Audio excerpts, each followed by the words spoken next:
On s'attend à 3,25 $. C'est plutôt stable. Les analystes ont tendance à faire de bonnes prévisions ici parce que c'est un business plutôt stable. D'accord? Donc, 3,25 $ d'ici 2026. On vérifie également, est-ce que l'estimation des analystes en question augmente ou diminue? On voit ici que ça diminue. Et ça diminue de plus de 10% quand même. Hein? Donc, il faut faire très attention ici.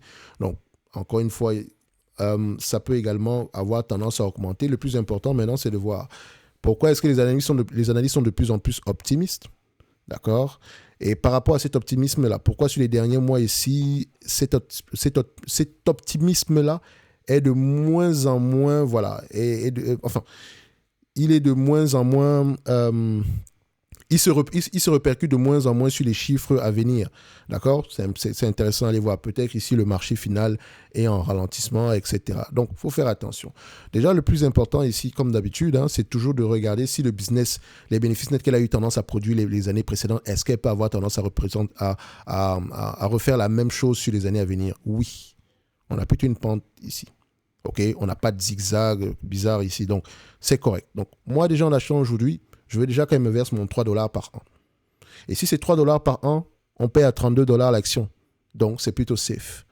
OK? Et si on prend en considération ici la croissance future, on peut aller ici à un rendement de 10%. C'est un business qui se négocie généralement ici à, disons, si on prend le 3,25 ici, 3,25 à 15 fois les bénéfices. 15 fois les bénéfices, ça fait à peu près 50 $ à l'action. Comme objectif 2026 ici, à 50 $ l'action. OK? Et ce 50 $ l'action-là, en enlevant la dette nette en date d'aujourd'hui. Donc, allons-y, enlever cette dette nette-là. Voilà. 50 moins 6 $ ici. Donc, on sera à peu près ici à 44 $ l'action. Donc, on va se dire que par rapport au prix qu'on paie aujourd'hui, c'est plutôt cadeau. En plus, c'est une entreprise qui verse un dividende, qui rachète ses actions. Donc, votre shareholder yield est très élevé. Il y a de bonnes chances que ça continue à augmenter.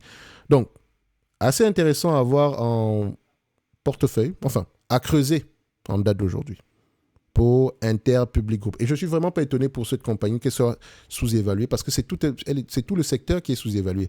Vous avez WPP, la même chanson. Vous avez également ici OMC, Omnicom, la même chanson également. Ce sont les entreprises qui font à peu près la même chose, la même chanson, sous-évaluée également.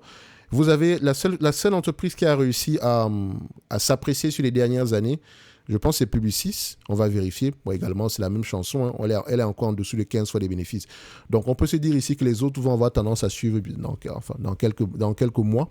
Si ce n'est pas le cas, le plus important, c'est qu'elles maintiennent au moins le même niveau de bénéfices net actuel sur les années à venir. Et déjà, à ce niveau-là, on a déjà un rendement sur coût d'acquisition assez élevé. Et je rappelle toujours que ce n'est que mon point de vue et non un conseil d'investissement. Avant d'investir ces compagnies-ci, vous devez lire vos rapports financiers. Et si ce business ne vous parle pas, passez à autre chose. Merci.